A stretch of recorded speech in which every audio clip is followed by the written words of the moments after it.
नमस्कार दोस्तों, स्वागत है आप सभी का आज के खास कार्यक्रम में। आज हम चर्चा करेंगे 8वें वेतन आयोग के बारे में। यह एक ऐसा विषय है जो देश के लाखों सरकारी कर्मचारी और उनके परिवार के भविष्य से जुड़ा हुआ है। आज हम जानेंगे कि वेतन आयोग क्या है, इसका इतिहास, इसकी आवश्यकता और 8वें वेतन आयोग से जुड़ी सभी संभावनाएं क्या हैं। जी हाँ, साथ ही हम इस बात पर भी चर्चा करेंगे कि सरकार की ओर से अब तक क्या कदम उठाए गए हैं और सरकारी कर्मचारियों को इससे क्या उम्मीदें हैं। तो आइए शुरुआत करते हैं और सबसे पहले जानते हैं कि वेतन आयोग क्या होता है। वेतन आयोग, जिसे अंग्रेजी में पे कमीशन कहते हैं, भारत सरकार द्वारा गठित एक समिति है। इसका उद्देश्य सरकारी कर्मचारियों के वेतन भत्ते और पेंशन की संरचना का मूल्यांकन और उसमें सुधार करना है। वेतन आयोग हर 10 साल में गठित किया जाता है। अब तक कुल 7 वेतन आयोग लागू हो चुके हैं। पहला वेतन आयोग 1946 में बना था। 7वें वेतन आयोग की सिफारिशें 2016 में लागू हुई थी। इसमें लगभग 47 लाख कर्मचारियों और 53 लाख पेंशन धारकों को लाभ मिला। लेकिन अब महंगाई बढ़ने और नई आवश्यकताओं के कारण 8वें वेतन आयोग की चर्चा जोरों पर है। अब सवाल उठता है कि 8वें वेतन आयोग की आवश्यकता क्यों महसूस हो रही है। इसका सबसे बड़ा कारण है महंगाई। आज के समय में आवश्यक वस्तुओं के दाम लगातार बढ़ रहे हैं। सरकारी कर्मचारियों का वेतन उनकी ज़रूरतों को पूरा करने में पर्याप्त नहीं है। बिल्कुल सही। साथ ही सरकारी और प्राइवेट सेक्टर के वेतन में बड़ा अंतर है। इससे सरकारी कर्मचारियों में असंतोष बढ़ रहा है। इसके अलावा नई टेक्नोलॉजी और काम के बढ़ते दबाव के कारण सरकारी कर्मचारियों की जिम्मेदारियां भी पहले से ज़्यादा हो गई है।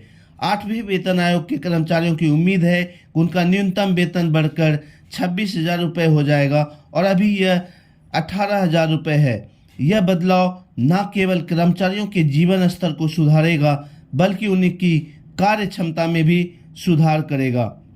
अब बात करते हैं 8वें वेतन आयोग से जुड़ी संभावनाओं की। पॉइंट्स नंबर 1, मूल वेतन में वृद्धि। कर्मचारियों की सबसे बड़ी मांग है उनकी बेसिक पे बढ़ाया जाए। पॉइंट्स नंबर 2, महंगाई भत्ता। डीए का प्रतिशत बढ़ाने की उम्मीद है ताकि महंगाई का असर कम हो सके। पॉइंट्स नंबर 3, पेंशन सुधार। पेंशन धारकों को भी इस बार बेहतर सुविधाओं की उम्मीद है।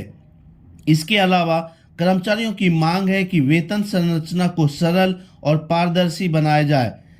महिलाओं और दिव्यांग कर्मचारियों के लिए भी विशेष प्रावधान किए जा सकते हैं, जैसे अतिरिक्त छुट्टियां या काम के घंटों में लचीलापन। छोटे कर्मचारियों के लिए ग्रेजुएटी और एचआरए जैसे भत्ते में भी सुधार की जरूरत है। अब तक सरकार ने 8वें वेतन आयोग पर सारी घोषणाएं पूर्ण रूप से अभी नहीं की है, लेकिन कर्मचारियों संघ लगातार अपनी मांगे सरकार तक पहुंचा रही है। हाल ही में कर्मचारियों के बड़े संगठनों ने प्रधानमंत्री और वित्त मंत्री को पत्र लिखकर जल्द से जल्द आयोग का गठन करने की मांग की है। तो सरकार के द्वारा 8वें वेतन आयोग की मांग को मान ली गई है। सरकार के सामने सबसे बड़ी चुनौती है कि वेतन बढ़ाने से सरकारी बजट पर असर पड़ेगा, लेकिन अगर कर्मचारियों का वेतन समय पर नहीं बढ़ाया गया तो असंतोष बढ़ सकता है, जो सरकारी कार्यों को प्रभावित कर सकता है। अब बात करते हैं 8वें वेतन आयोग के लागू होने से होने वाले प्रभावों की। नंबर 1, सामाजिक प्रभाव। सरकारी कर्मचारियों का जीवन स्तर सुधरेगा, उनके परिवार को बेहतर शिक्षा और स्वास्थ्य सुविधाएं मिलेंगी।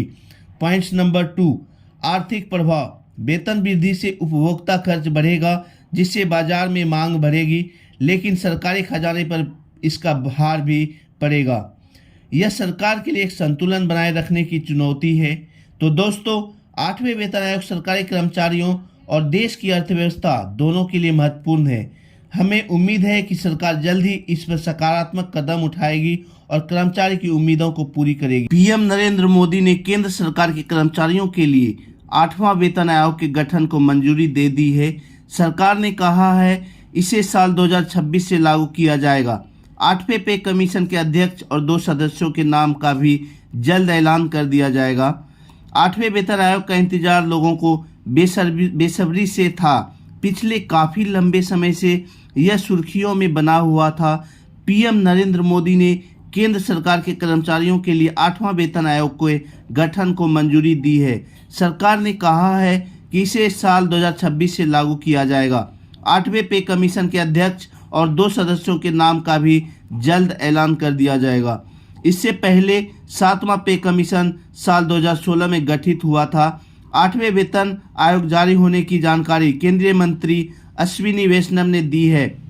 उन्होंने कहा है कि 7वें वेतन आयोग साल 2016 में लागू हुआ था और इस कार्यकाल 2026 तक है।